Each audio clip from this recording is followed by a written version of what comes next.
You're on. Scott, you lead us in the pledge? Sure. Okay. Good evening. We're going to start the October the 3rd meeting. We'll have the invocation led by Commissioner Hart, and then we'll have the Pledge of Allegiance and by Commissioner Kennedy, and roll call. Please stand. Before we do the prayer, we're going to have a minute of silence. One of our longtime employees and one of our oldest family in the city of Ocoee passed away about a week ago, so I want to do a little moment of silence for Gene Grafton.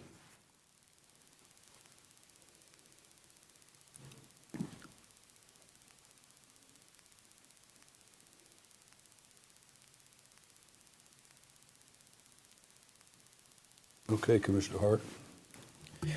Dear Heavenly Father, we thank you for the opportunity we have to come together to conduct the city's business. We thank you for blessing us to live in this beautiful piece of your creation that we call Ocoee. We pray that you will be with June Rafferty's family, Lord. Help comfort them in their moment of loss, Lord. Remind them that she is now with you. We pray for divine healing and protection over our police, our firemen, and all our citizens that are out in the armed forces, at home and domestic. Comfort their families as those who are watching over us. We pray that you watch over them. Thank you for our wonderful city staff, and we pray that you continue to lead and guide and direct us as we conduct the city's business. In Jesus' name we pray. Amen. Amen. Amen.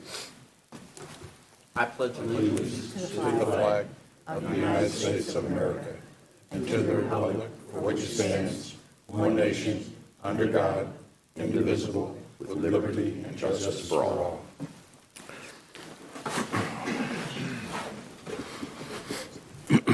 Commissioner Kennedy? Here. Commissioner Wilson? Here. Mayor Johnson? Here. Commissioner Firstner? Here. Commissioner Hart? Here. Okay, we have no more presentations or proclamations. We'll move to staff report. And nothing this evening, Mayor. All right, under public comments, I have two or three that'll be during the meeting, and we have three here that'll be now. I will call up Mr. Johnson, Larry Johnson. Yes, sir. Come up here. Yes, sir.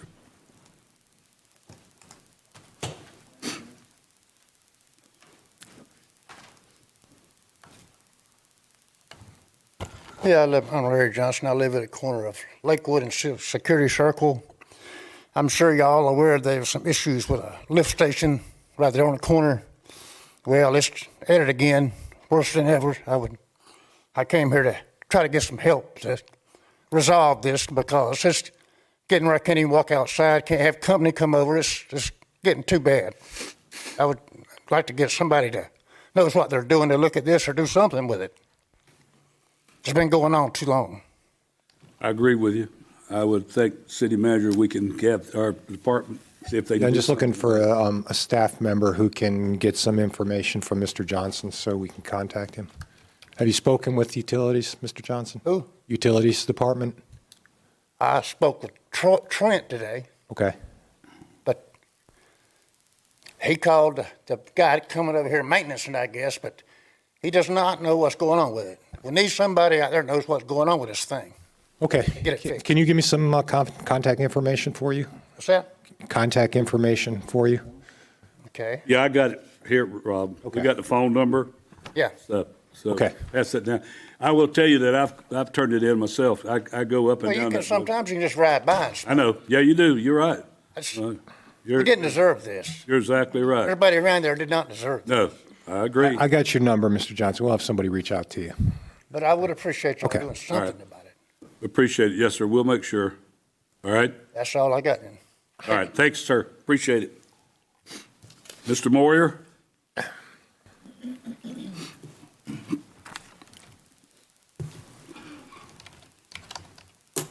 My name is Dr. Jim Moyer. I live in Arden Park North. I was very thrilled when Commissioner Hart had appointed me to the Human Relations Diversity Board and honored when the fellow members appointed me as chair. However, I was unprepared because it came as a surprise to me, and when I came here to the commission shortly after, I was also unprepared, so I apologize.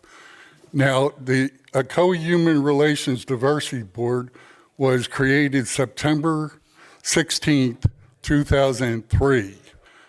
So we just passed the 20-year anniversary of the board.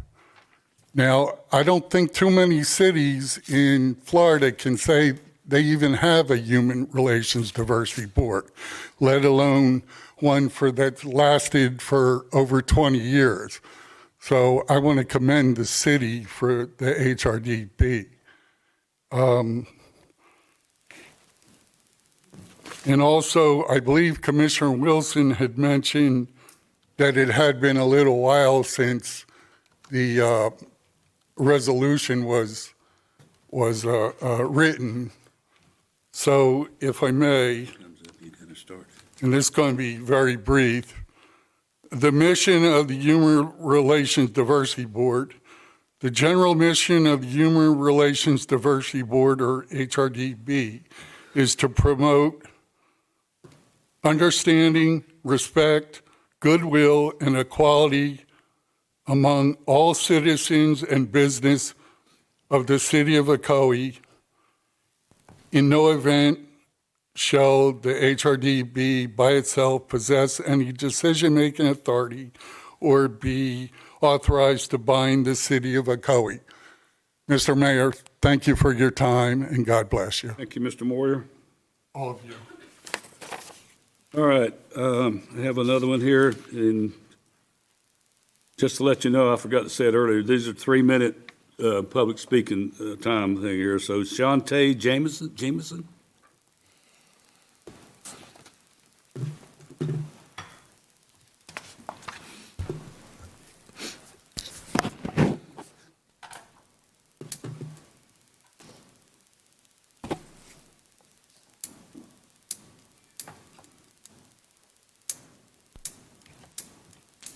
Good afternoon, Mayor and Commissioners. My name is Shantae Jemison. I'm the founder and CEO of Reimagining Communities nonprofit. We're out of Apopka, Florida. I'm here today because we have partnered with Orange County Public Schools District 7, Melissa Bird, to challenge the students in District 7 to read 1 million minutes by the end of January 31st. But this is not your regular just million-minute challenge. This is really a community effort. So the community, businesses, churches, individuals can log into our app. If you're reading emails at work, if you find your favorite book, you can log those minutes and assign them to the school of your choice to help the schools reach 1 million minutes. We also host in-person live reading events every month where we give students books. And we highlight local businesses in the area by taking the students to those locations and give them unique reading opportunities outside of the norm, where we get the families to come in and also read with them. We've started this initiative over 3 years ago with just elementary school students. Our students have read over 4,000 books in 3 years. These are elementary school students. We are excited to partner with Orange County Schools. They wanted us to take it district-wide, but we're starting in District 7. We've already asked the council at Apopka, and they're already on board. This is our second month. It started September 1st, and our students are 42% to goal, students and communities. They've read over 400,000 minutes. The community's read almost 100,000 minutes. We have readers in 9 states so far and 17 counties across Florida. We're also looking for sponsors and new locations now that your schools are on board for us to host reading parties in your city. So I'm here just to introduce myself because you're going to be seeing a lot of me promoting literacy around your city. So thank you guys for your time. Thank you very much. Thank you for promoting reading. Yeah, yes. All right, I like the pool. all right. That's all on the public. I have 2 more to, no? No, I'm sorry. I have 2 more, but they're on the agenda, so we'll bring them up when we have that part of the agenda. So next thing is consent agenda, and we need I'd like to pull item number 3 just for an individual vote, please. number 3. All right, we'll vote. I think you all know how I And feel. then we got, I'd like to pull number 9. number 9, okay. All right, so what we're gonna do, we're gonna vote on, I need a motion for 1, 2, 4, 5, 6, 7, 8, I'll be happy to make that. and 10, 11, 12. No, I'm sorry, not 10, 11, 12, No, I was gonna through say- 9, yeah. So you making that motion? Through 8, yes. Three. We're pulling 3 and 8. Pulling 3 and 8. 9. I'm 3 sorry. and 9. Correct. We voting on the other ones. All right. Motion made by Commissioner Wilson. Do I hear a second? I'll second. Seconded by Mr. Hart? Commissioner Hart. Let's vote. Motion carries unanimously. All right, item 3, we need a motion for item number 3. I'll make a motion for item number 3. Mr. Mayor, can I make a statement first about item 3? Well, let's make the motion in a second, then I'll let you do Then I that. wanted to. Huh? Then I also wanted to. Okay. All right, motion made by Commissioner Kennedy. Do I hear a second? I'll second that. Seconded by Commissioner Ferschner. All right. No, Go ahead, Commissioner Hart. Okay, thank you, Mr. Mayor. And good evening, everyone. I got a couple of emails from citizens concerning item line 3, so I wanted to address those. And once again, I appreciate your feedback. I appreciate your opinion. Anything that's sent to me, I read it and take it very seriously. Since I wasn't here for one of the budget meetings, some of the citizens asked what's my opinion on this motion. And my general opinion is this is more of a part-time job than a full-time job. A lot of times we have a full-time job. Of course, you know, you're paid a full salary, so you can absorb some of the expenses for travel and things like that. But this really is a part-time / volunteer job. So it does create an added expense when one travels and wants to take one's spouse. So I'm okay with it. I'm not at the point where I'm traveling or anything. I wouldn't be using it right now. So I don't have a problem with it as written. And once again, if there was any issue, of course, the voters will hold that individual accountable. So it's available for those who want to use it. Those who don't need it, it'll be there. So that's my general opinion on it. I want to make sure I presented that so people would know, because I like to know. I like to answer the questions people have and get an idea where I am. So thank you very much. All right, Commissioner Wilson. I think I've made it very clear that my opinions on spouse travel, I will not ask my taxpayers to take my spouse anywhere. Any traveling that I'm going to do, if he's going to come with me, it's going to be at our expense. So I feel very strongly about that my taxpayers should not be paying for my husband's, or I guess the correct word is my spouse's travel. So, and they have not, I would just clarify that, the city has never paid for his in the last 14 years. And I can plan on continuing that. So I will be voting no. Any other comments? No more comments? Let's vote.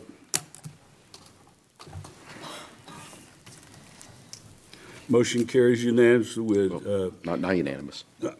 I'm not, yeah, let me finish, okay?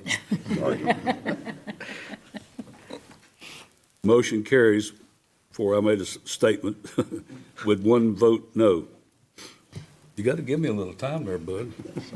Sorry, Mayor. I know you're new, but you want to learn. I didn't hear what he said, so. All right, number 9. I've got a citizen here for number 9. Okay. So you want me to let them come up first? It's up to you. You want to take that? Sure. I mean, I'm going to make a motion to disapprove number 9 and make a comment, but you can take the citizen comment if you want. All right, citizen Carolyn Hascom.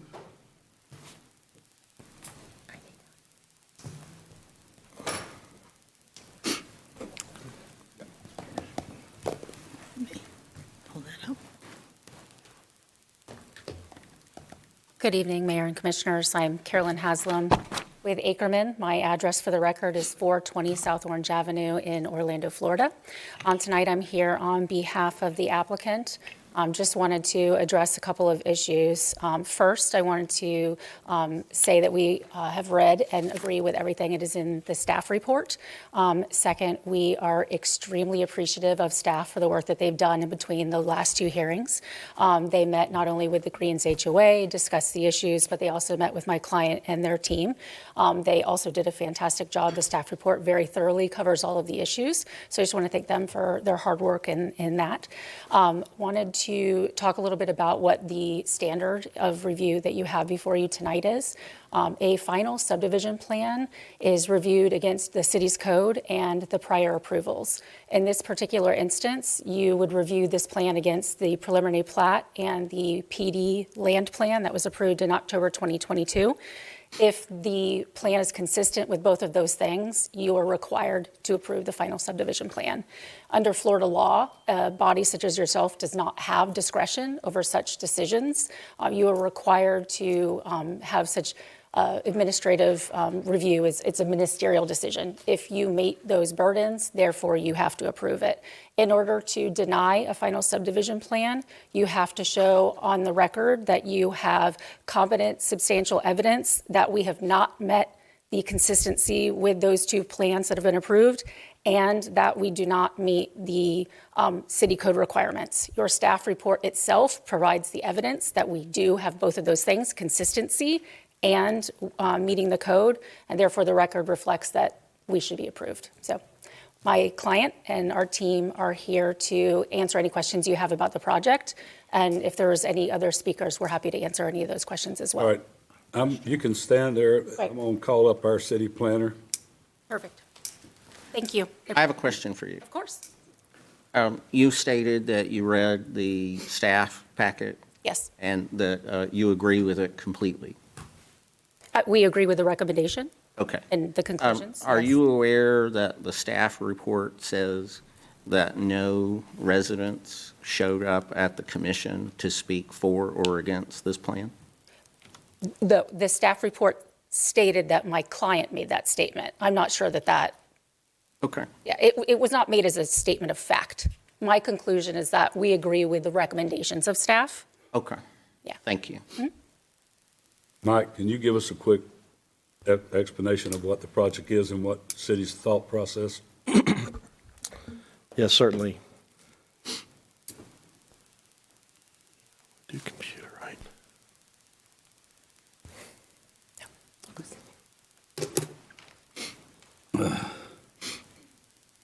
The project before you is a final subdivision plan for a 44-lot townhome development that is, hit computer, but it's not going over. Maribel's coming. It's a 44-lot, this is a final subdivision plan. What this step does is says that this project is presenting plans that are construction-ready plans. Those plans have been reviewed by the Development Review Committee, which consists of planning, public works for the public roads and the stormwater retention, utilities. In this case, it's served by it's served by Orange County. Did you put this? It wasn't a public hearing item, so it's not on the PowerPoint, so my fault. So this property is served by Orange County Utilities, but City of Ocoee Reclaim, so it's reviewed in that matter. And it also receives St. Johns River Water Management and approval for the stormwater retention and Orange County approval for the utilities. At this step, we're saying that these plans meet the Land Development Code. It meets the plan that, the preliminary subdivision plan that was previously approved and is ready to be constructed.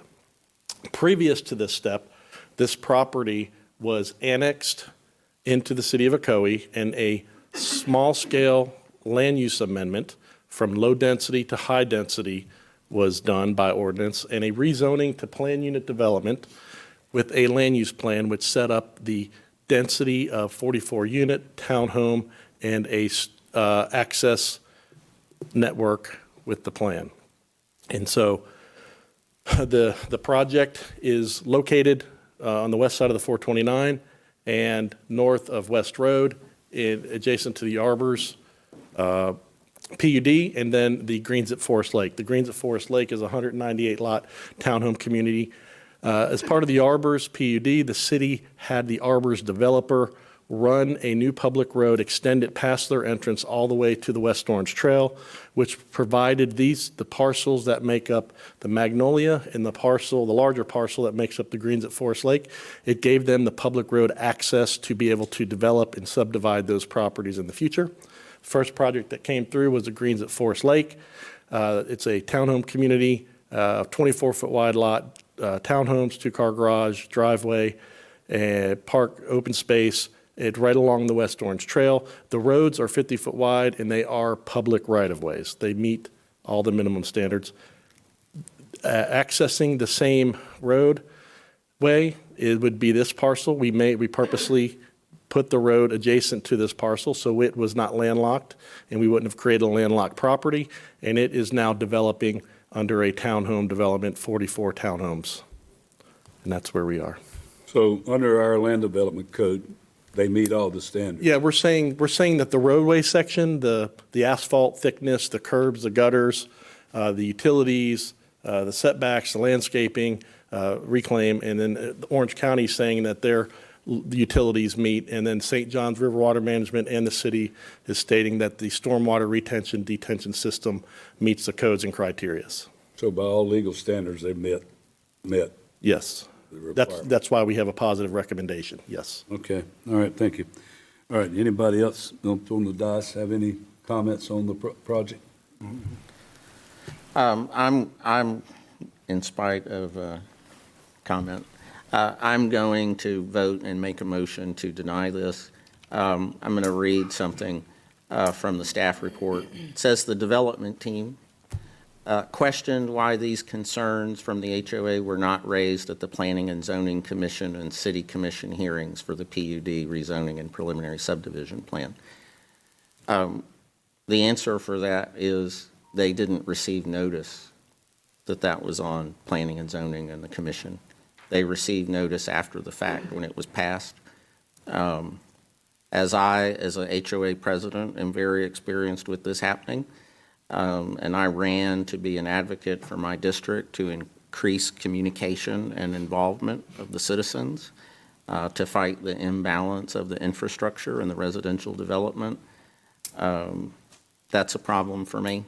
Also, it says, based on the minutes of the PZC and City Commission hearings, there were no speaker forms submitted and no one spoke in favor or opposition of the proposed subdivision. There were approximately 40 to 50 people here in opposition. I've received about 42 emails today in opposition, and those people politely, at my suggestion, nominated only one speaker to speak in opposition in the interest of time and fairness. So I have issues with the process. I understand that perhaps it meets certain legal hurdles, but I would like to see, especially staff, I'd like to see what recommendations staff could make going forward to increase involvement, notice, information, and engagement with the community. I take it the development team is sincere. They think it's unfair that they think these weren't raised. But they were raised. They weren't raised timely because of our process failed us, in my opinion. And that's why I'm voting no. Mike, can you answer any of that? I can. So with regards to noticing, back when the project came through for the annexation, small-scale land use amendment and rezoning, we do 3 forms of notification, which meet the statutes and meets our land development code. First, there is a sign put out on the property that states there's a public hearing. Please call the city to find out more information. An advertisement is placed in a local paper circulation, and then a notice of 300 foot from the property is sent out. And that list is created from the property appraiser layer. So the addresses it pulls up is all the addresses where the tax bill goes to. It may not be the physical address, but it's where the address where their tax bill is goes to. And that list is created through that layer. So those were done for the Planning and Zoning meeting in July of 2022 and the City Commission in October 2nd of 2022. With regards to the mention of no one in opposition, that was a result, as she put in her staff report, the dates of the P&Z City Commission. If you go back to the Planning and Zoning Commission of July, it says no speaker forms were submitted. If you go to the October 2nd, 2022 City Commission meeting, it says no speaker forms. So that was the intent, to say back when the entitlements of the property were done, there was no. Obviously, in August, when we discussed this project and pulled it off, there were people in opposition in August. But the project was put on hold or moved off. It wasn't. So that's. One clarification, in October of 2022, Ms. Beck did appear before the commission and spoke about the missed opportunity at P&Z and asked for the commission to intervene and help them with the fact that they did not. That was when that came to Maybe, okay, then maybe she said that under public comment, but for that item, when you're doing, so this as a quasi-judicial item, there wasn't one for that. Fair enough. But so it was on that, so. All right, well, what I would like to ask you, if we do not give this, what's the legal ramifications? The legal ramification, if I were representing the developers, I would bring a lawsuit against the city for a writ of mandamus. I would assert that the entitlement is pretty in stone, because I've been listening intently for an illegality. So if there was an illegality, then you would have, this commission would have discretion to deny it. But because I do not hear that illegality, that under the case law, this is really your approval is a ministerial act at this very late stage. All right. Are you advising me that I'm not allowed to vote no? No, I don't think that's what he said. Here, what I would say is, let's do the motion. If we make a motion to do it, then you can vote no. That's fair. I mean, Then I'll retract my motion and someone else can make all it. right, yeah, so, all right. I need a motion on this. Anybody else have any comments? I'll open the public. Anybody in the public have any comments on that issue? Besides? Nobody. All right, close it, come back. Anybody I need a motion. I'll make a motion to approve item 9 on the consent agenda. All right, I'll second it. motion made by Commissioner Firstner, seconded by Commissioner Hart. All right, before I call for the motion, I'm going to make a comment. I also understand what the problem is there, and if there's any way to work towards some sort of civil way of solving this with the neighbors, I would hope that's what happens. I know what they're talking about because I went out there during election time and was talking to them also. But I'm also got a responsibility by what we're supposed to do in legal terms is to do. So I feel bad about some of the things, but then again, you've done everything you're supposed to do but what the city says you got to do. So I don't want to get into no court cases. So, all right, let's vote.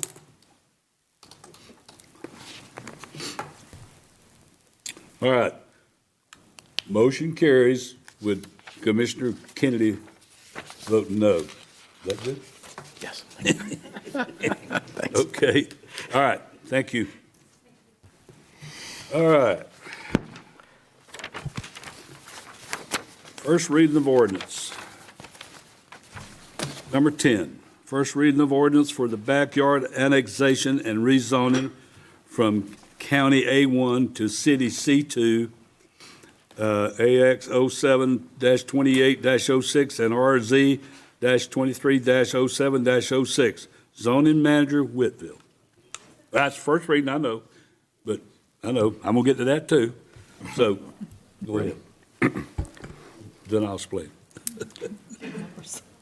An ordinance of the City of Ocoee, Florida, annexing into the corporate limits of the City of Ocoee, Florida, certain real properties containing approximately 1.77 acres located at 2214 West Road, generally on the south side of West Road, beginning approximately 50 feet east of Fountains West Boulevard, finding said annexation to be consistent with the Ocoee Comprehensive Plan, the Ocoee City Code, and the Joint Planning Area Agreement, providing for and authorizing the updating of official city maps, providing direction to the city clerk, providing for severability, repealing inconsistent ordinances, providing for an effective date.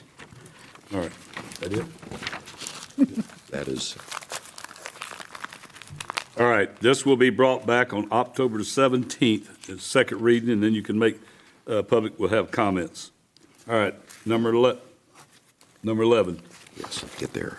First reading of ordinance for fiscal year 2024 budget amendment, Finance Director Roberts. Before we move on, Mayor, I think there's also a rezoning ordinance. Yes. That's related. So I asked if you had any more. Okay, I missed Go that. ahead. Thank you.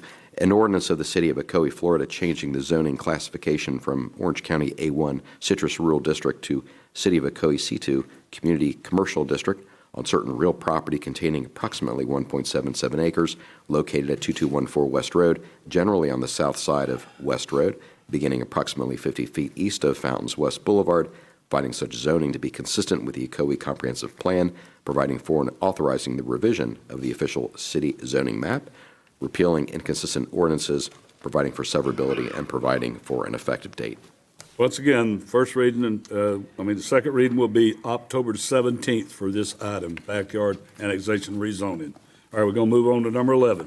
First reading of ordinance, fiscal year 2024 budget amendment to Finance Director Roberts. All right. Okay. An ordinance of the City of Ocoee, Orange County, Florida, relating to the city budget, amending the city budget adopted by ordinance 2023-17 for the fiscal year beginning October 1st, 2023, and ending September 30th, 2024, by providing for increase in appropriations, providing for severability, providing an effective date. All right, same issue. This will be brought back up for the budget amendment 2024 on October the 17th. All right.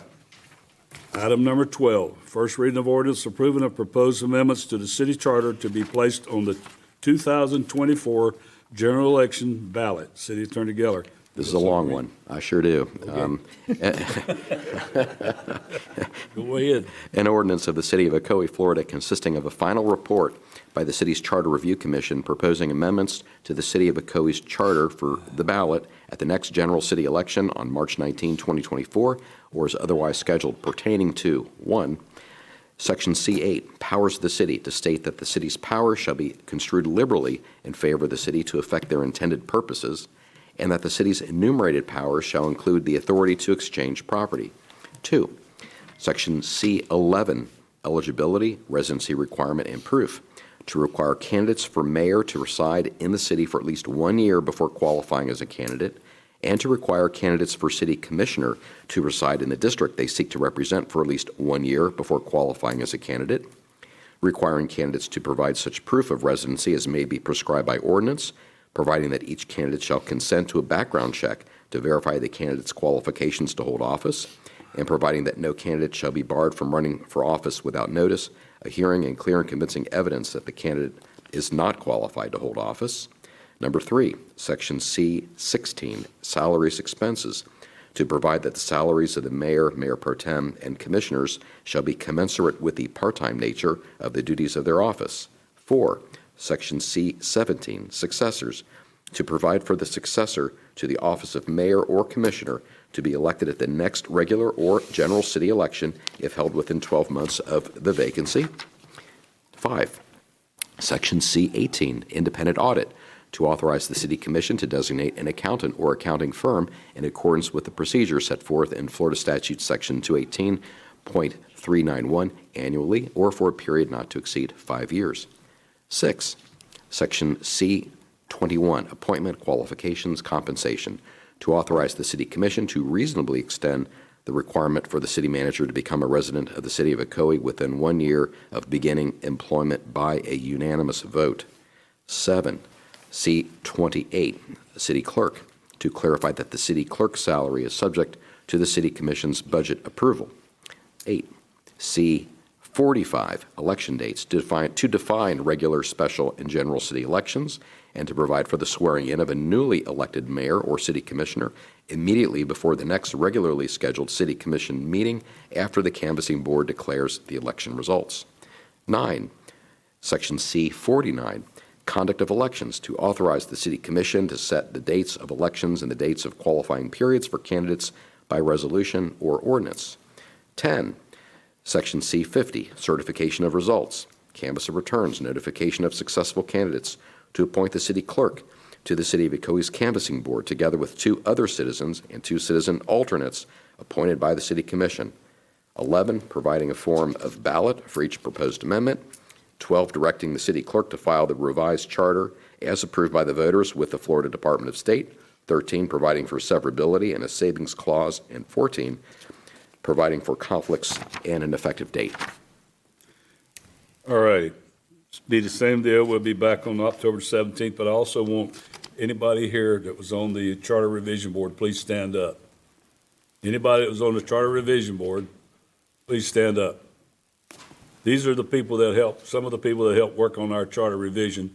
They did a great job. I'd like to give them a big hand. Thank you. Once again, thank you very much for your effort and time. All right. Let's go to public hearings number 13, and I have one person here, Amanda Crawford. All right. 2493 Sweet Oaks Street, Crawford variance. Zoning Manager Whitfield.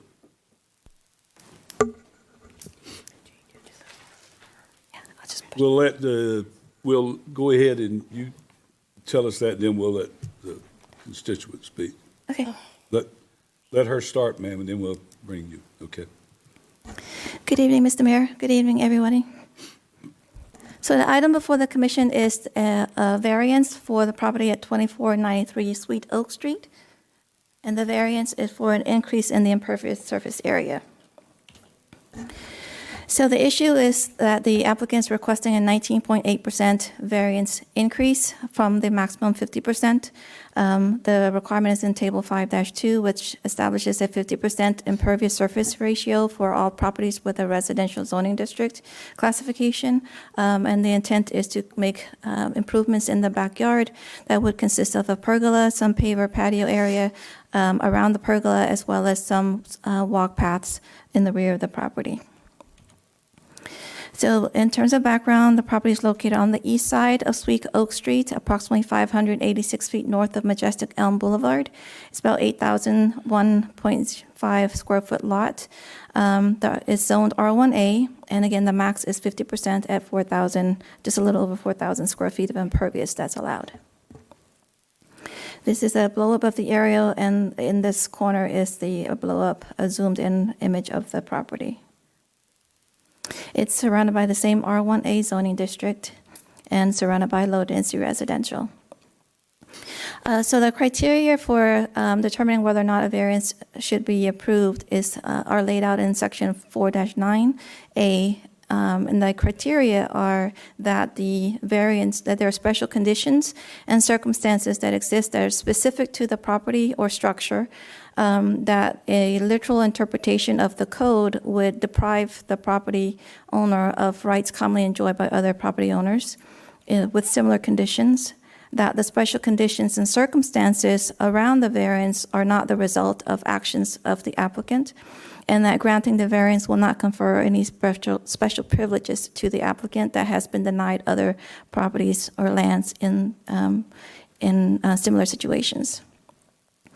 So when the property was built, it was built at 42%, so it left about 8% remaining.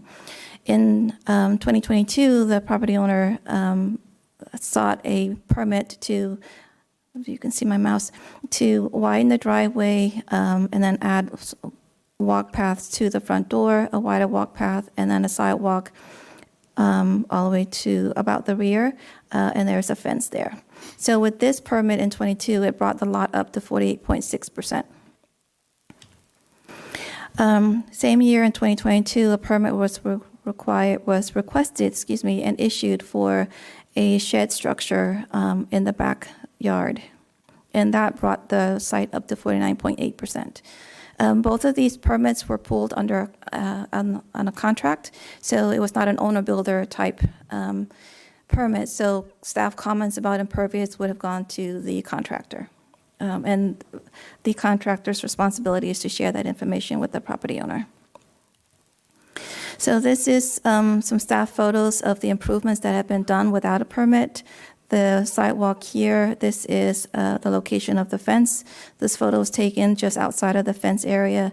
There's also some pavers here, and then along the north boundary where there is an easement, there's also crushed concrete, which she's indicated she's going to remove that. This is a photo that was provided by the applicant in her application. This is a pergola that's been constructed without a permit. The red line drawing shows where she'd like to install pavers. So the pavers would be underneath the pergola, as well as 4 feet on all three sides of the pergola. Based on the conversation with city staff, this is a plan that draws out what she'd like to do ultimately if the 19.8% variance is approved. So keeping everything that's in green that's been previously permitted. The blue is the crushed rock area that would be removed. The extended sidewalk that's widened to the width of the shed. A walkway from the yellow walkway area that's been constructed to the pergola, the pavers in and around the pergola, and then a little bit to the south.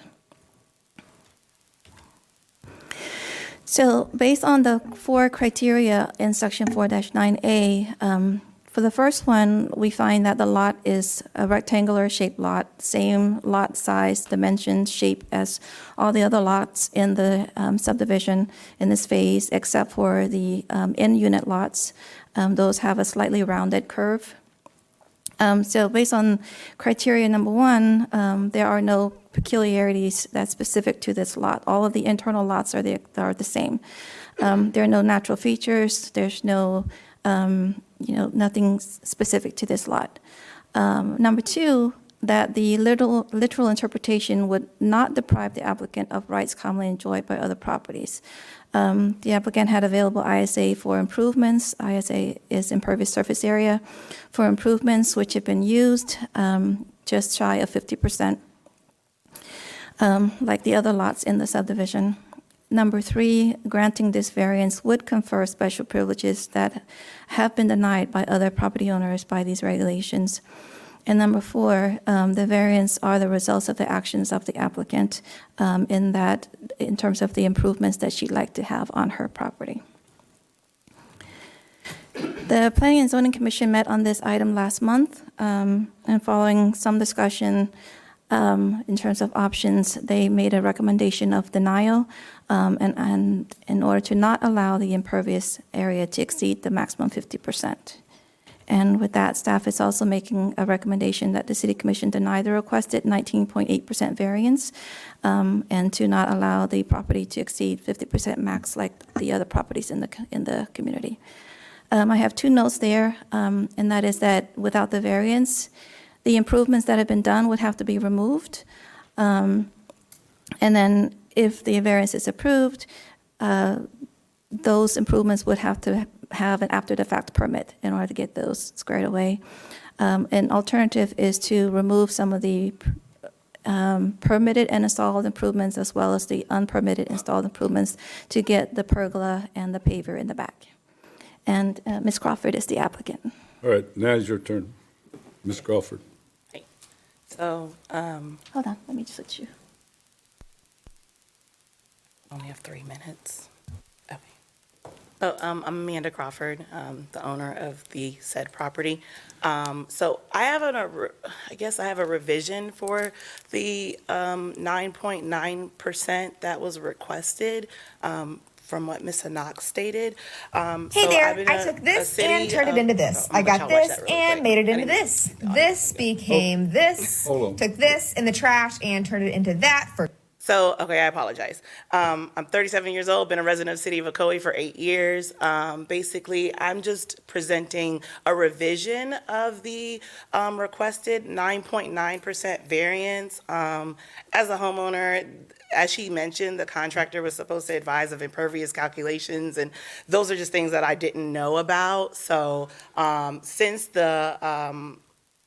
I'm proposing a different option in the background, in my backyard, in a lower percentage of variance, if that makes sense. So also a disclaimer, I put this presentation together not to discredit any of your educational knowledge of these things. It's just for me as a homeowner because I was completely oblivious to all of this. Okay. Why are we here? We're trying to do the variance for 9.9%. I definitely now understand the justification as to the zoning and the codes and the 50%. Like, I understand what it means now versus before I had some of those improvements. My driveway was permitted. It was extra material.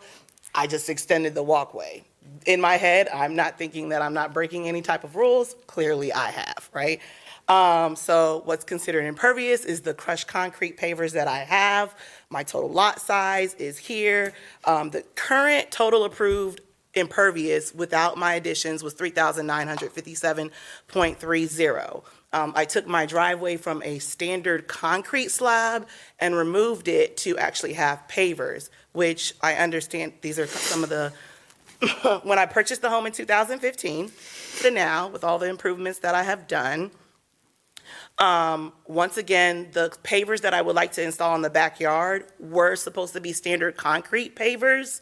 And instead of doing that, in order to gain what I would like in the backyard, instead of having concrete pavers, I decided to do what's called permeable pavers, which will keep the stormwater on my property 100%, versus the concrete pavers, which ultimately got me here for asking for 9.9%. The crushed concrete that she showed in the other, do I gotta stop because it's 7 seconds? You got Keep going. Oh, okay. The crushed concrete in the backyard is obviously going to get removed. Stormwater is obviously going in that area. It does go in my driveway as well. Water still penetrates the surface because weeds are still growing. I have to maintain the area and my driveway and my walkway because the weeds are still going to continue to grow. So right now, basically, this is my backyard before, after. My homeowner's insurance made me take down 18 trees in the backyard because it was a liability to the house, so I had to go ahead and get those all cut down. So instead of the proposed, I wanted to do a permeable paver. Once again, it'll keep the storm water on my site, and it doesn't count towards impervious. I did have a video, but I'm not going to show it for time's sake. Hold on. The permeable pavers are made out of rock versus crushed concrete that prevents the storm water, so that, once again, so the storm water can stay on said property.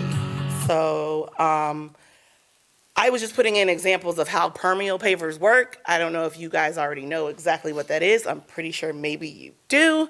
So this was just me creating myself supported documentation. So originally, I needed 59.9%.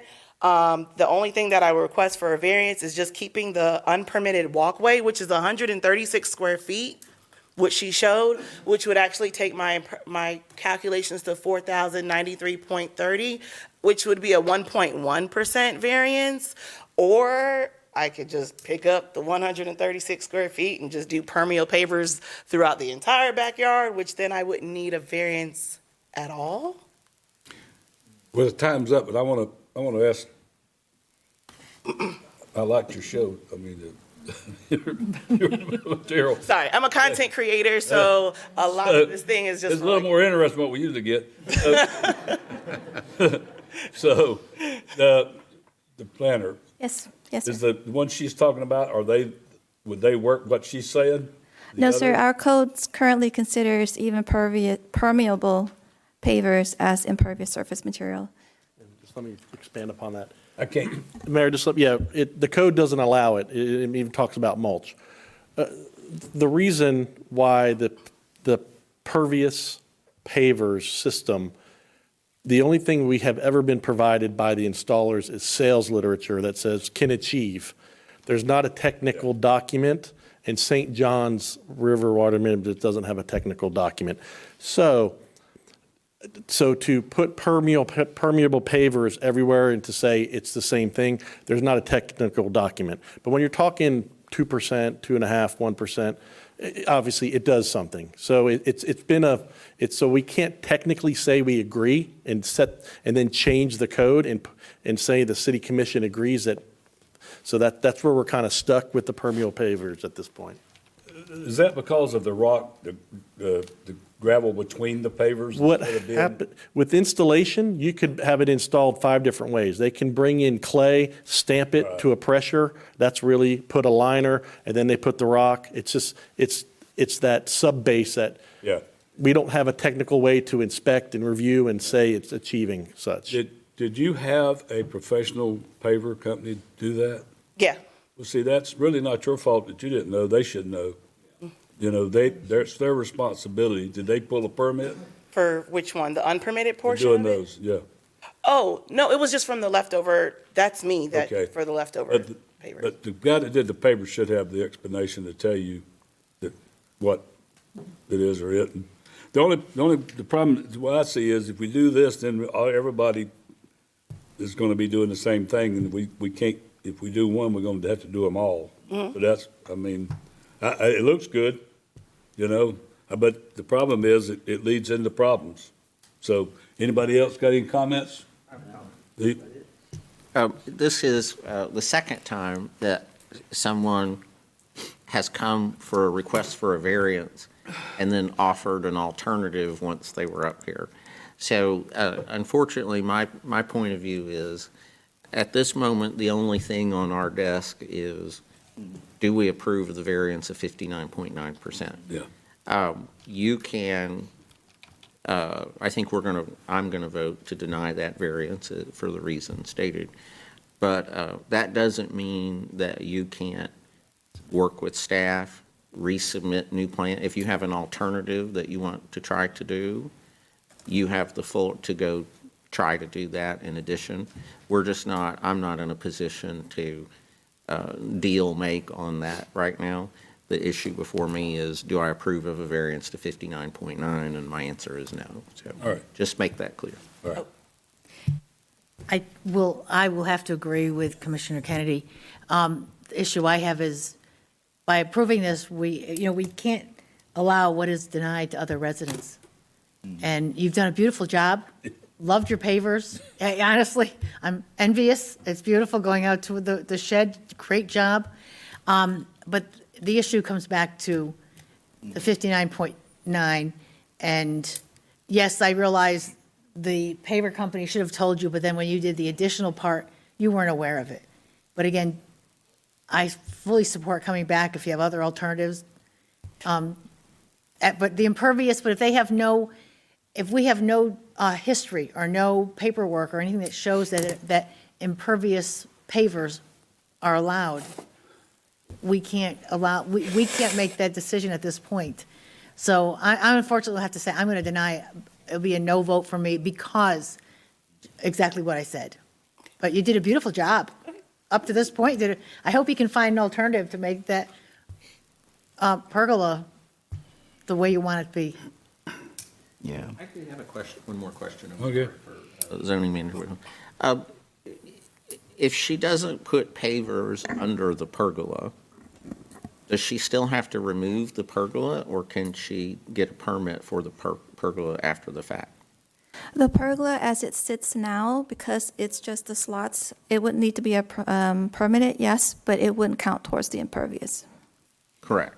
But she doesn't necessarily have to remove it. She could get a permit for that. Is that correct? Yes, she would just need to submit the drawings to the building official so he can make sure that Perfect. it's Thank you, installed Gary. correctly. Yeah. Anybody else? Go ahead. I'd like to congratulate you on a beautiful house, beautiful yard, and you're very conscientious, and I appreciate that. I think the rest of the commission appreciates that as well. But take another run at it. Get some technical documents, figure out some options, and go back to the city staff and work with them. I'm sure that you can come up with a solution to this. You're not that far off. So maybe, a little give and take here and there, you'll be able to make the 50%, and there won't be any problem. Yeah, and I was going to say, you're not alone. I had spoke with a lady a few weeks ago with the same issue. I'm wondering if we need to get more awareness to maybe the HOAs and let everyone know. During COVID, a lot of people did a lot of home improvements, and everyone didn't know. You see a lot of things on YouTube and some great ideas and things you want to do, but unfortunately, they were outside the code because it's a beautiful home. Yeah. And he's absolutely right. I directed the lady I talked to last week to one of our city staff, and she's working diligently with it. We've got some great people down there. So I encourage you to just take a step back, reevaluate, and in the end, it's going to be worth it. So thank you for coming in, and I appreciate it, but unfortunately, I can't vote for it right now. I understand. I have 1 million followers, so that's why I definitely do the content creation, just to help them out, because this is something new for me to know. So everybody else needs to know, too. Did you do the walkway? Yes. You did that yourself? Yes. I did. At the beginning of the presentation, everything that was in that video, I've done myself. I've done You that. hire out? Do I hire out? I once I get over the chronic vertigo, I have done other residential bathrooms, kitchens, things of that nature, and I do it all with my fingernails. So yeah, all my power tools. Well, if you can, go back to the staff and see what you can work out, because like I said, we're going to make a motion here, and like I said, all right, I need a motion. I'll make the motion that we deny this variance. Yep, all right, I have a motion to deny item 13. Do I hear a second? I'll second that. seconded by Commissioner Firstner. No more comments? Let's vote. I don't like to make those motions, but Oh, I meant yes. Sorry about that. we have to do it again. Backwards. I know, do it that's what I'm again. saying. It Let's was a- vote again. It was a, it was I a. know the motion. I did the Okay, opposite. no, well, wait, we I like did it. I know. There we go. Motion carried, this time unanimously. Okay. Okay, all right. Thank you, ma'am. Appreciate it. All right. Okay, we're down to, where's Assistant City Manager? Without talking to. And this is- He was talking to Mr. Johnson for a while, but he might be. All right, I guess Rumor's going to do it. I thought Craig was doing this one. Regular agenda number 14, authorization to proceed with a request for letters of interest for a master downtown developer. I'd like, Rob, is Craig supposed to be doing this? Mike was going to address it. If you guys, if y'all had any questions that Mike wasn't aware of, Craig could step There we in. go. I'd like him to explain what we're doing. Okay. Craig, explain what we're doing. I apologize, I was talking with a citizen outside, so can you give me some context? But we're talking about item 14, the authorization to proceed with a request for letters of interest for a master downtown developer. Yes. A brief history, Craig, and how we got here and what we're asking for at this point. Absolutely. You all recall when we had our workshop to talk about downtown issues, they range from looking at a couple of capital projects to forming a CRA in the downtown area to what to do with key city-owned properties that are in our downtown development area. Two of the properties that were brought up were the old City Hall site and the recording studio during that time. And our recommendation when some of the things were being discussed, and humorously, I recall Commissioner Firstner saying he didn't want a burger barn over there. We needed to have something good. So this is a process designed to create something good that meets the vision that the city wants to see in its downtown. And so it's a two-step process. So the step one is request letters of interest. We want to be able to look at the types of teams that we would be recommending that you partner with in this deal to be capitalized, to have proven track record of downtown development experience with the style of development that we want, that our past efforts at public participation have created. And then so that's step one, to kind of see who's interested. Step two is let them compete, which you will have a shot at when we bring those teams back. And so I love that competitive aspect of it because they've got to come in and spend time and money creating a vision for what they would do with those sites and what they feel based on their expertise, which we will have, of course, vetted prior, will dictate for the area. So it's a very exciting time, and it's a necessary step in that direction. What I would ask you is, who will be the ones picking this? Okay. Under the process, the way it's designed, the RF LOI is to look and see what we get, okay? Nobody's picking anyone under but I step mean, one. who's gonna Step two would be, we would do the same thing we typically do. We would recommend and have a listing, and the commission could direct that they want presentations from the top three before making a final selection. Yeah. But there would be a staff recommendation because we would be vetting, looking at their past history and background, et cetera, et cetera. All right. Anybody else want to comment on this? I think it's a positive step moving forward. Yeah. No burger barns. Burger barns. I don't remember that. Thought about a fish shack down on the You're going to be right there with a burger barn, fish But, shack. but what I think is a process that we should do, and I think it puts us where we need to do for finishing up our downtown revitalization.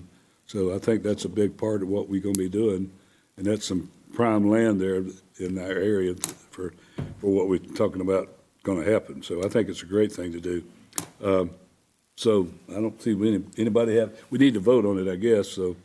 I'll make a motion to approve the process for selecting master downtown developer and receiving letters of interest. I'll second that. Motion made by Commissioner Kennedy, seconded by Commissioner Hart. We're going to put a little later. Yeah. Any, no more comments? Let's vote. Motion carries unanimously. Thank you. Good job. All right. Down to comments from commissioners. Commissioner Hart. Okay, thank you, Mayor, and good evening, everyone, and welcome to October. Hopefully, it's not as hot as it has been the last few weeks, so we're looking forward to hopefully some not so hot weather. We don't have really cool weather in Florida. We have hot and real hot, so hopefully it won't be so real hot. Thursday, October 5th, is World Teacher Appreciation Day. So we want to make sure we appreciate all our teachers, not just our high school, middle school, and public school and private school, but also what my daughters went through called Mommy School, the parents who teach their kids at home. We want to appreciate each and every one of them. I know we all can look back over our lives and see how a teacher made a big difference in our lives. So they're always underappreciated. So we want to salute the teachers here in Ocoee who make a difference in our young people's lives. This month, of course, we're celebrating Hispanic Heritage Month, and one thing I've always admired about that culture is their deep love for family. And I have a neighbor who's from Puerto Rico, and you can tell when his family's here, because I mean, starting Tuesday, he's excited, and he's excited all the way up to the time to leave. But I really admire that. And we celebrate the rich culture they bring to our city, and we thank God for them, and we pray that they have a great day as we celebrate their heritage and what they brought to this country. And of course, last but not least, this is Breast Cancer Awareness Month. I had the privilege of doing a eulogy for my cousin who died of breast cancer on Friday. And I say the privilege because she lived a great life, and her grandchildren spoke so highly of her. So even though we're going to miss her on this end, we know that she's in a better place. So we want to make sure we support our men and women dealing with this issue. I know it's touched everyone in one way or another. And it's a tough issue to talk about, but we want to make sure we're doing everything we can, get screened early, support each other. I know I'm a pharmacist by trade, but I tell you, the emotional support is more important than anything. So we want to make sure we support each other and hold each other accountable. Hey, are you getting your mammograms? Are you getting the things you need to be done? Until we can beat this thing, we're going to fight like heck. Got to make sure I'm still a pastor, say the right word. Fight like heck to do the best we can to make it through. So once again, thank you for allowing me to serve in this capacity. Look forward to a great time outside. It's going to be, as we continue our celebration with the police department, and thanks to the cops for all they do, our armed forces and everyone, as I always say, we appreciate you and have a great, great evening. Thank you. Commissioner Ferstner. I'd like to also offer my condolences to Maddie Jean Grafton. She was quite some person. Unforgettable. When I first came to town in 1995, she was the first one that I met, and she looked out for me. She befriended me. She took me under her wing. She showed me around, and her friendship was unbelievable. And she was quite the woman. 30 years with the city? 30-something, yeah. As the city clerk, and she's always done a fantastic job.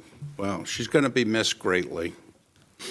Next Tuesday, Unity Park is opening at 10:30. I invite everybody to come out and see the latest and greatest green space that the city is put together for its citizens. It should be quite something, so come out and enjoy the park.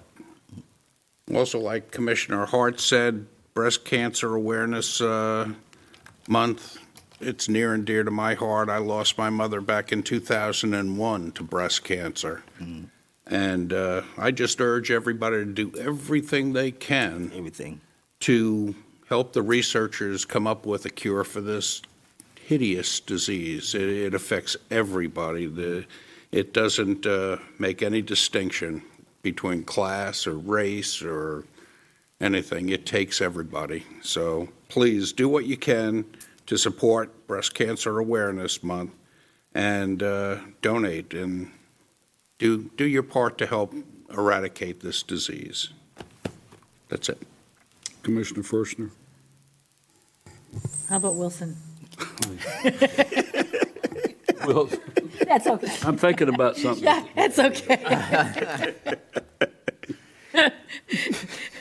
I'm going to, I don't want to redundant, but Jean Grafton was a treasure. And we all of us knew her, most of us knew her, and she will be missed. She was quite a fixture, should I say, in Ocoee for all the years that she was here. And I'm sure we all have many stories that we may want to share, may not want to share, but that's okay because they're all good stories. So Jean will be missed. The other thing is National Night Out is still going on down in Millbreeze Park. I think it's on until 9 o'clock. Yeah. I don't think it's raining anymore, is it? Not yet. It looks pretty good. It's a nice event, so again, you still have a little bit of time to go down, support the police department, and see the different programs that are there. I saw that the Citizens Police Academy, the CACOPD was down there, which is the advisory board for the police department. And I want to remind everyone that there's usually openings on all of these boards. Would love to see you apply. I was talking to someone a woman who was there tonight, it was nice because I mentioned she's relatively new in Ocoee, and the opportunities that are available to us as residents, and being in an advisory board is so important. I was explaining that because that's where you get your view. You can bring your views to other folks, other residents, and bring them to the directors. Especially, I'm the liaison for the recreation, and again, recreation is so important to Ocoee, to a lot of our families, and it's a great way to come in and bring your opinions and find out what's going on. The other thing, speaking of that, another event, the family movie night, they're going to start again Friday, November 17th. If you didn't go to movies in the park before COVID, we're starting them again. So again, check the city website for the information, but it's always a fun time to be in the park and bring the family. That's it. Commissioner Kennedy.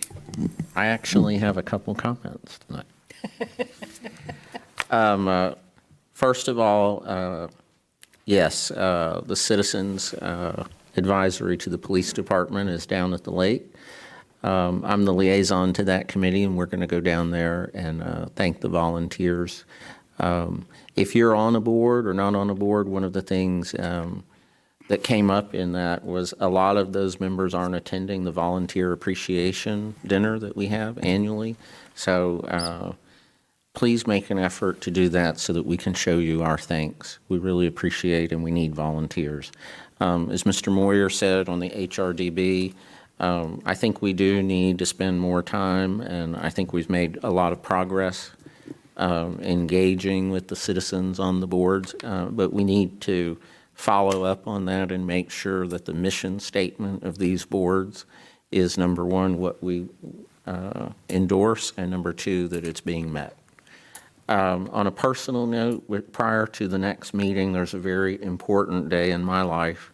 The 16th is my anniversary. Commissioner Hart is always very gracious and a good role model. He always thanks Lori for letting him serve. And I need to thank my bride particularly, not only for letting me serve, but for always being with me and supporting me. I couldn't have done this without her. And so I just want to publicly thank you. That's it. Sorry about that. The line's probably finding a buck for that. Well, it's been that was triple. I always turn that thing off. Turn that thing. I was trying to cut you. You done? Your bell. I can find a buck at the Lions Club every time my phone goes off, so I don't usually have that go off. Yeah, it does go off quite a bit during the day. But, well, y'all told everybody everything. So everything I was going to say about going down to the lake with the police or anything else, y'all covered it. But I will take a couple minutes to talk about Jean Grafton. I got in office back the first part of first couple months of 1986. The first lady I met was Jean Grafton. Jean Grafton was a person that had a staunch way about her. She said something, she meant it, and she knew what she was talking about. She kind of guided me through the first couple of years I was in office with another gentleman that was on the board too, Mr.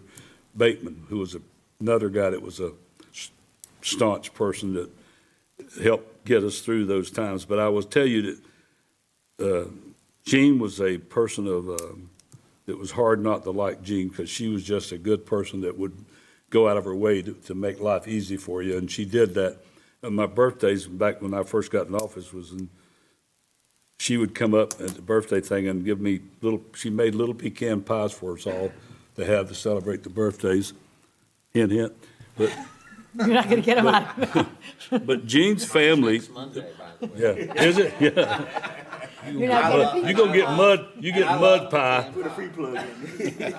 But Gene Grafton is her family, the major thing about Gene Grafton was her family. Her family was one of the people here that helped this town get to be what it was and what it is. Over all the years, her family was active in this city. I think one brother was a pilot with Eastern Airlines for years. Her sister was the longest serving stewardess with Eastern Airlines. But their heart and soul was in this town. And that Chevron property we talking about up there was where their property, that was their property that was in the city. And there's a lot of stories. I was talking to a guy today, and he was telling me all the different things about the Grafton family. But they lived in this town, and they looked after this town and helped get us through and be where we're at today. And I cherish the thoughts of Jean. I went over a week ago and got to spend a few minutes with her, and she was still trying to say things about the city, and it was amazing to me.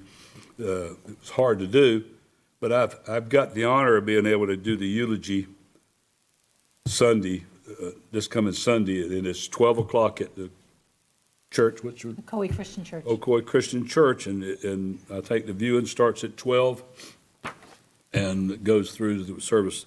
So I would tell you, we don't go through this a lot, but I just, every time I think of Jean Grafton, she was 92 years old and fought to the end. I mean, to the end.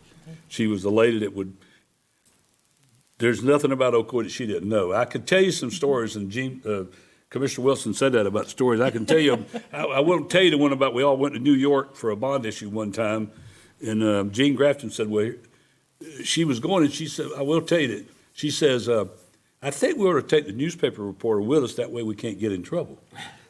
So we did. I mean, how many people politicians go to a trip and take the newspaper reporter along with them? But we did, and everything was great. Matter of fact, Jean rode with her and kept her under control. But so I just want to say that I'll miss her. It was great. She was out in March helping me campaign in the wheelchair, going around wearing my shirt and doing things in March. So she never give up, and I'll love her for that. The other thing is talking about the school traffic. Some of the people are getting a little carried away, Rob. We had some lady, guy, the neighbor caught her down there. I guess she's mad because we got the no parking signs on Lafayette. She was dragging it down the street, pulled it out of the ground, was dragging it down the street, and he caught her and brought it back. So I don't know. And the other problem is when they stop on Bluford, they sit there because it gets jammed on Lafayette. So they all sit on Bluford and back up. You can't get by them, and there's nobody directing traffic there. It's on the corner of Lafayette and Bluford. So what happens, everybody's backed up, and they're going to sit there with their blinkers on till all of the school starts moving. So everybody's backed all the way down past the red light on Bluford Street. So we need somebody, when that school lets out the middle school, that can be there on that corner of Lafayette and Was there a certain time, Mayor? I've seen some of these coming in the morning. Usually it's not every day, though. It's mostly in the afternoon on that part. Mostly, so. All right, I'll have PD monitor in the afternoon. Okay, I just think somebody's got to look, but it's getting a little out of hand about the parking on the Lafayette and other places. People are kind of getting upset, so we need to do something about that. The other thing is, I'd still like to see us put, and I don't know, Steve probably left, I've asked 3 months ago about a sign downtown with blinkers, with a flashing light on it. I think we've got that. We've ordered that, I'm pretty sure. We ordered it. It's actually, we wanted something a little more tasteful than the blinking red ones. Yeah. So this one is. It's got a circle. It's outlined in white, and it lights up and says stop at night. We need that. I thought about that yesterday, and I said I need to check to see where that is. PD did some research and found some that were not quite, they were a little more subdued for a downtown setting. The other thing is the red light on Clark and Ingram. Anybody have any progress on that? Ingram and Clear Corner. Ingram and Clear Corner. Yeah, I don't know if Steve is still here. If he's not here, I can get an update and email it to you all tomorrow. They haven't even put the pole things in yet, so. Yeah. So, They may be having issues getting the mast arms Yeah. like we've had and before. they finally started working on Clark Road for widening it. Everybody needs to know the 4 lanes are coming. So just to let you know, that's going to happen. So, the other thing was about checking on the trees, and I've mentioned that to you guys about these ones out here in front. We need to do that because our time's probably up anyway. It's been a year, so somebody needs to verify those things because they got problems. So November the 7th, October the 17th, we'll be back. We want to thank everybody for coming out tonight. Enjoy. Thank you. See you in 2 weeks.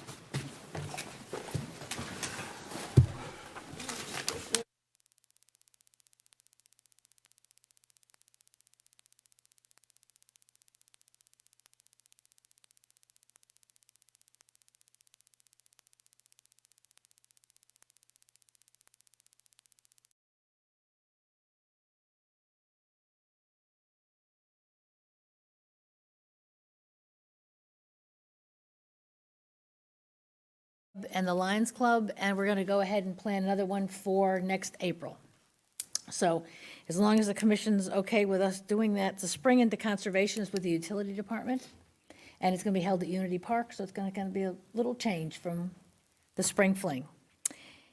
The other item I wanted to bring up was, I wasn't here for the last meeting, but I know that I offered to volunteer for the event. We had learned that Ocoee was 100 years as a city in '23. And Mayor, you brought up the discussion that we should be planning something. I've talked to community relations and support services, and what the idea that came up was that we would do something. The Unity Park is going to open on October 10th. That's going to be our ribbon cutting. And the thought was that maybe at that point, we could be celebrating Ocoee 23 at that point, because we can't do anything really in November. We have the Descendants Dinner is the first Saturday of November. Then we go into Veterans event that's November the 10th, I believe. That's during the week, I know, Mr. Moyer. Let me see, I'm sorry. November the 9th, sorry. And that we could combine the two, make it Unity Festival, unifying Ocoee as a event for celebrating the 100 years as a town, because in '25 would be our 100 years as a city. And it would be a great time for community relations to start planning something building up to Ocoee 100 or Ocoee 2025, but some event, I know the mayor, you talked about they should be planning things. This is our opportunity to start now and to plan something for 2025. So I'm asking the consensus of the, if you don't mind, the consensus of the commission that we would combine the Unity opening with the 2023 being, acknowledging that we were 100 years old as a town, leading up to 2025 as a city, and doing it at that point on March, boy, I'm really way off, aren't I? October the 10th, which is the grand opening of the Unity Park. Is that agreeable with, Consensus, everybody okay with that? okay? And we're gonna, I'd like to continue to work, okay? I'd like to continue to work as a volunteer. I want some clarification. Okay. What does that, I thought, so Unity Park got moved, I thought it was the 3rd now. No, it's the 10th. We got a notice the other day that it's October 10th. Okay. And what is the consequence of, what specifically are you asking? Well, what we're going to do is just acknowledge the opening of Unity Park and acknowledging that Ocoee was 100 years old as a town in '23, then moving on to work on 2025 as Ocoee as a city. I haven't seen a program for the Unity Park opening yet. We haven't gotten that yet. So, but I'm not, I don't, having not seen it, I want to be sensitive not to diminish that at all. And I don't know right now without seeing something and being able to look at it, how I feel about that. That's my Well, and comment. that's understandable. I just, time is running out if you want to acknowledge Ocoee 100 years as a town. And Yes. so that's why I was thinking that the appropriate thing would be, it's unifying Ocoee, and then what is better than doing it at the Unity Park? Perhaps. So, and then building up from this point to 2025 to acknowledging 100 years. Yes, and as you said, you weren't at the last meeting. I thought at the last meeting we had decided the consensus was to focus on 2025. There is the focus of 2025, but we did want to acknowledge, the mayor mentioned Yeah. something when he got the proclamation from Florida League of Cities, that he mentioned that he, at that point, wanted to see something to acknowledge the 100 years as a town. And looking at the two, we're running out of time if you're going to look at a town 100 years, because now November is just about gone. And then you go into December, because we're going to have the Jolly Jamboree, the second Saturday of December, plus you start having all the other events that happen at the holiday time, that we're running out of time. So it would be great to, as, again, Unity Park, unifying Ocoee 100 years, and starting this point to start planning our 2025 as 100 years of Ocoee as a city, because we are a city. I agree with everything you said. I'm very skeptical. We were just talking, the mayor was just talking about, I'll say, our demonstrated inability to plan and pull off some of these events. And I haven't seen anything on Unity Park. I've been inquiring about it. I'm very interested, and I want to see that. I'd want to look at specifics, more specifics of how that would work together. Otherwise, I have no real objection. Well, I don't think that I think that's very unfair, first of all, to talk about community fairs in that respect, because I'm supportive of community fairs. I think they've done a wonderful job all along.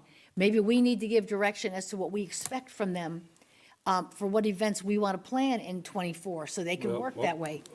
And so I'm volunteering at this point with that group, and I think they're dedicated to run this event. That's not community affairs, though. That's what you're community doing. relations. Community relations is not what you're doing that separately from that with,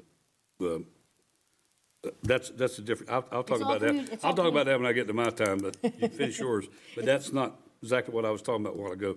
And we're not doing what we're supposed to do. And I'm not trying to hurt anybody's feelings, but I'm telling you that we're not doing the things we're supposed to do out of that department. Well, And so we go all ahead have our and finish opinions. yours. Okay, we all have our And opinions. And I will make a comment on what he's saying. I understand what he's talking about because, and we don't need to get into that, but I understand what he's talking about because I think that kind of kicks against something else. So whatever y'all want to Okay. do, we'll do, Well, but. I guess there are consensus with one against. I'm agreeing to Well, doing something. consensus was, yeah, you got to vote. Okay, then we understand. The other aspect is, I know that we have talked about in the past, that now that we are going to be, if it passes tomorrow night, to increase our discretionary fund. And I believe that we were talking at one point about putting something on the consent agenda once a month with what you are purchasing with your funds. I never seen that. Well, we talked about it at one point, and we never came up with an answer. Why don't Rob, we- do you recall that being discussed? Well, we haven't finished that till tomorrow night. No, I know, Then but tomorrow this night we is- can- Yeah, I think it was in the original discussions during the workshop as one of the ways. So in the future, we don't have to have staff determining whether some of these questionable expenditures should be made or not. That's something for you all to police yourself, but it would actually go somewhere where you can all see what's being purchased and what checks are being cut. Okay. Well, if you want, we can discuss that after the budget's been approved. Yeah. Because that's something I would like, I think we have discussed it in the past. There was a lot of discussion during a past election that what maybe money was spent on, so it was a way to don't- resolve that issue. I didn't hear that during my election. I heard about some other stuff, but not that. Well, I do believe when you turn in those forms for the diversity money, it goes through the city budget, city office up at city manager's office through the thing, and it's on record. Everybody has to put a record in on what they're doing. Well, I will put Which it I know, record verbally. no, not verbally. It's I will filled say it out right on here. paper. Yeah, but I will say it right here what I spend my money on. Well, that's what I'm saying. Because- I don't have, hey, listen, if we all, I'm not getting into that tonight. Okay. That's budget time. The diversity Well, that's thing. something we don't discuss at budget. That's something we have to discuss at the next commission meeting. Yeah, all right. After the budget's been approved. Yeah. Okay, the next item is with Floral Street, I've been approached by one resident who is concerned regarding the $7,500 connection fee that they would have to pay in order to connect to the city sewer line that's going down. And I wondered what options were available, I guess Rob or Craig, what options might be available to the residents, the connection, because it is a $7,500 charge for the connection. And are there any options available to these residents as if they want to connect, but they're having issues with paying the $7,500 at one time? Yes. So I discussed this with Commissioner Wilson, and typically there are methods and ways that you can do that. One of the things we had discussed is an assessment program. However, because of the number of houses that are on that street, the cost to put an assessment program together and get it on the tax bill and all that stuff for maybe just 1 to 4 residents, I think might be a little unfair for all the costs involved to be spread amongst the city. We also talked about the city ordinance right now requires you to hook up to the sewer line once it's in front of your house, and perhaps some relaxation in cases where it's newly put in front of your house and gives you some time, maybe 1 to 5 years before you have to hook up. And that way it'll give residents some time to come up with the connection fee before they have to, write that check to the city. So there's a couple of different ways to do something like that if you all wish to help out those people who may not have budgeted for that roughly $7,000 cost. Giving them additional time if they can get private financing. yeah. We're not in the position of financing, but, and that's what I'm clarifying, we're not. Yeah, and like I said, it's common in some cities to do an assessment program, which actually goes on your tax bill. So you would all decide how many years, what the interest rate would be. When you do something like that, typically you're going to have dozens to hundreds of people, not 1 or 2 or 3 or 4. So because there are some costs involved. Mm-hmm. So we tried to get creative and, like we said, perhaps if we give a certain amount of time after the line is installed in front, they don't have to connect immediately. They have some time to plan for it, to save, to do some type of other financing, but they wouldn't have to come up with that money immediately. Okay, is that something that the commission wants to go ahead and address for now and for the future, to change it to we're giving someone, as Rob says, 1 to 5 years to connect versus an immediate connection?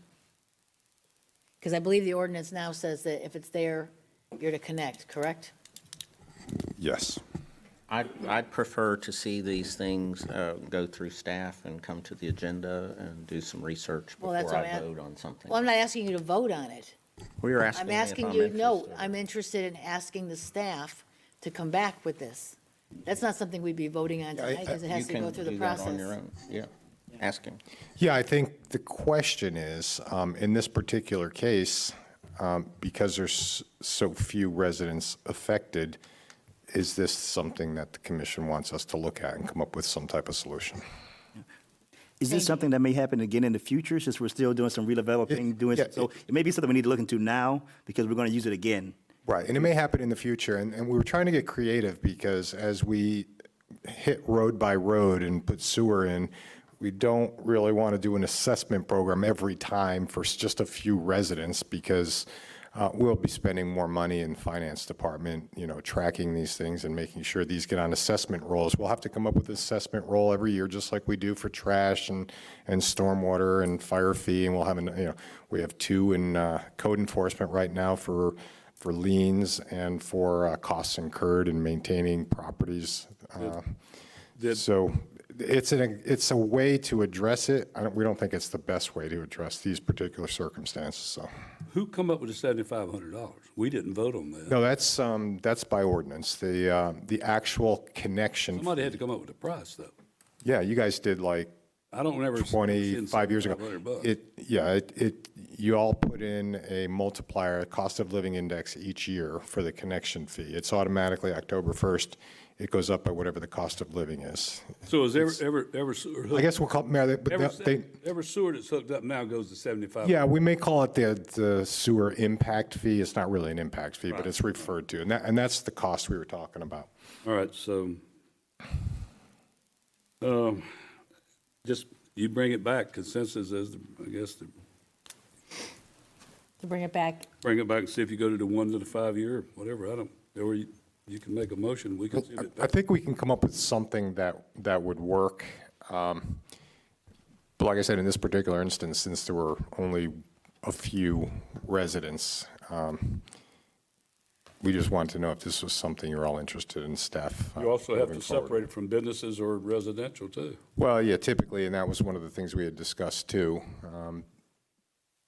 Is this something that you'd want to offer businesses along with, if we're just going with extending the connection time, I'd recommend that just as residential only. If we're going to do an assessment program, then I'm not sure why we would want to, keep businesses from the opportunity to do that. All right, your time's up. time's up. Commissioner first. I'd like to congratulate once again the fire department for its successful attempt at reaccreditation. I'm very proud of the department and all of its members for bringing this department into the future and continuing to do so. They've made this agency a premier fire rescue service in not only Central Florida, but the country.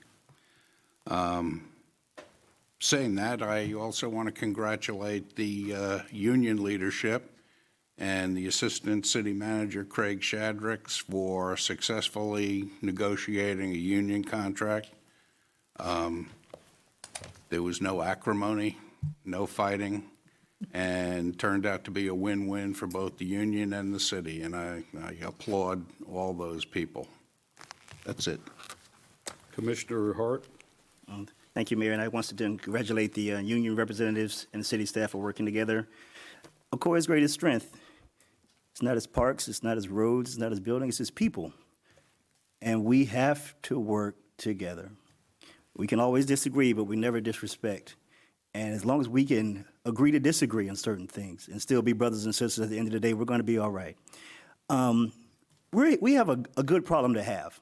We're growing, and we're trying to decide what's the best way to grow. That's a good problem to have. I call it a stretch mark. We have a few stretch marks, but soon something is going to be giving birth in this city. It's going to be a wonderful thing. So yes, we would like to see more festivals. We'd like to see more of this, but we run against two great obstacles: time and money. I always say you can make more money, but you can't make more time. And we're running short on some of the resources, some of the times that we have. So be patient with us. We're working to build a better union, but we're going to get there. It's going to take a little time. It may take a few disagreements, but once again, we never disrespect each other. We respect one another. I would really encourage, if you know a veteran or you are a veteran, to please bring them out.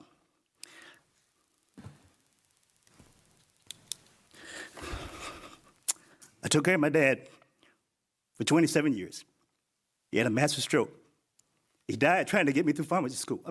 He had it trying to get me through pharmacy school. So I know what it's like to take care of somebody who can't take care of himself. These men gave it their all for us. It's the least we can do, to pick somebody up, take them to a festival, and tell them thank you. I never served. My brother served. My dad wanted to serve, but he couldn't serve. I got all the respect for veterans. I wouldn't be here today. You wouldn't be here today if it wasn't for them. So if we can, let's do the best we can to celebrate Veterans Day, not just on that day, but each and every day. God bless you and God bless America. Thank you very much. All right, so I got everybody. Okay, it's my turn. All right. The final budget hearing meeting is scheduled for tomorrow, Wednesday, September the 20th at 6 p.m. This budget public hearing will be live streamed on the city's website at ocoee.org. and all interested parties are invited to be heard during the public comments and public hearing portion of that meeting. All right. I didn't want to talk about that tonight because tomorrow night's the public hearing. Tomorrow night's where citizens can come to it. Tomorrow night's where you can talk about what we do with the budget and what we don't do. I will tell you that the discretionary fund came about because somebody didn't want to give the money out at the meetings. So we've made a discretionary fund. Now, if you think you sit up here and you don't give it out to the right people, then you need to come ask at the city because it is filled out form by form to put in for the money to do it.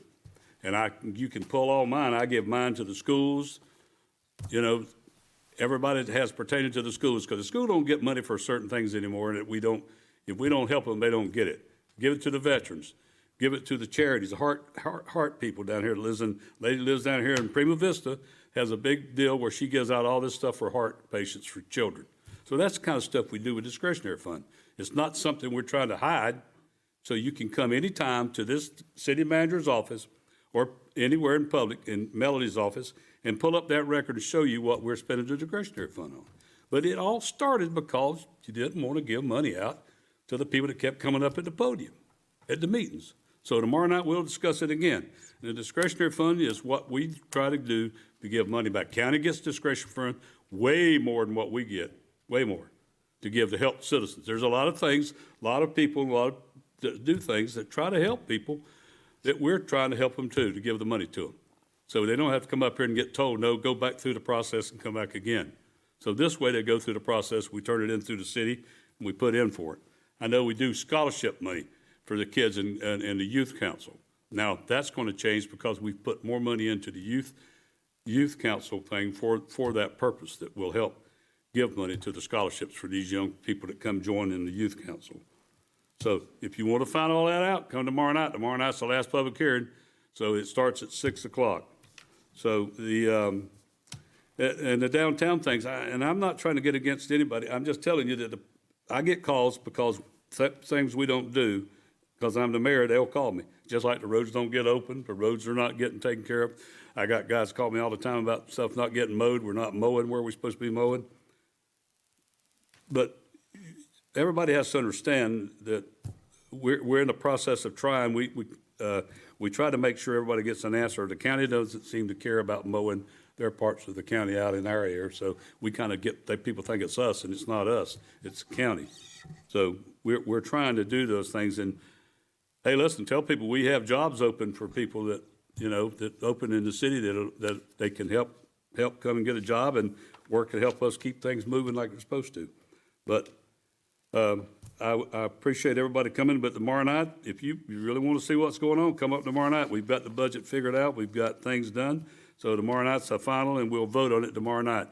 And our tax base will be 4.950 is what it'll be. So that's still not a bad deal after we started a few years ago at 6 something. So anybody else have any other comments? We appreciate everybody being here. We'll see you tomorrow night at 6 o'clock.